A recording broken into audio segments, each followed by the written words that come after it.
உனக்கு தாயும் தகப்பனுமா இருந்து பூராத்தையும் கொடுத்துட்டேன். முறை கேட்க வந்த கருப்பசாமி குடும்பம் இல்லைன்னா சண்டை போட்டு பிரிஞ்சிருச்சுன்னா, அதே போல கருப்பசாமி வந்த சாமி ஒரு பெண் குழந்தை இருக்கு, ஆண் வாரிசு வேணும்னா, பெண் குழந்தை 10வது படிக்குது சாமின்னு, உனக்கு ஒரு வெற்றி மாலை கொடு. போய் காலை வந்துட்டு வா, ஒரு வெற்றி மாலை கொடு. செல்வாக்கு அடைவாய், மாலையை போடுறா.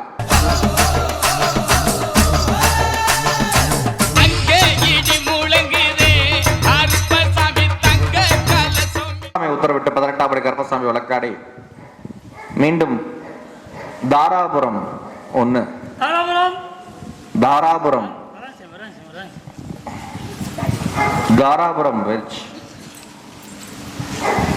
கருப்பசாமி தாராபுரம்.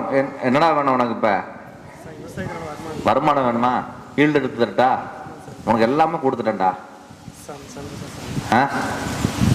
உனக்கு தாயும் தகப்பனுமா இருந்து பூராத்தையும் கொடுத்துட்டேன். முறை கேட்க வந்த கருப்பசாமி குடும்பம் இல்லைன்னா சண்டை போட்டு பிரிஞ்சிருச்சுன்னா, பொண்டாட்டி வருமானு சொல்லி விட்டேன், வந்துச்சு. அதே போல கருப்பசாமி வந்த சாமி ஒரு பெண் குழந்தை இருக்கு, ஆண் வாரிசு வேணும்னா, பெண் குழந்தை 10வது படிக்குது சாமின்னு, அதனால என்னடா ஆண் குழந்தை தரேன்டான்னே, அதையும் கொடுத்துட்டேன். இந்த அமாவாசைக்கு, ஆடி அமாவாசைக்குள்ள. பின்ன என்ன ஒரு தொழில் வேணும்? எவ்வளவு வேணும்? எவ்வளவு வேணும் கேள்றா.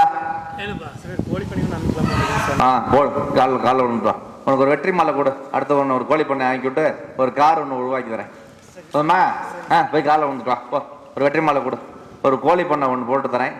ஒரு இரும்பு சம்பந்த தொழிலோட சேர்ந்து ஒரு கோழி பண்ணை தரேன்.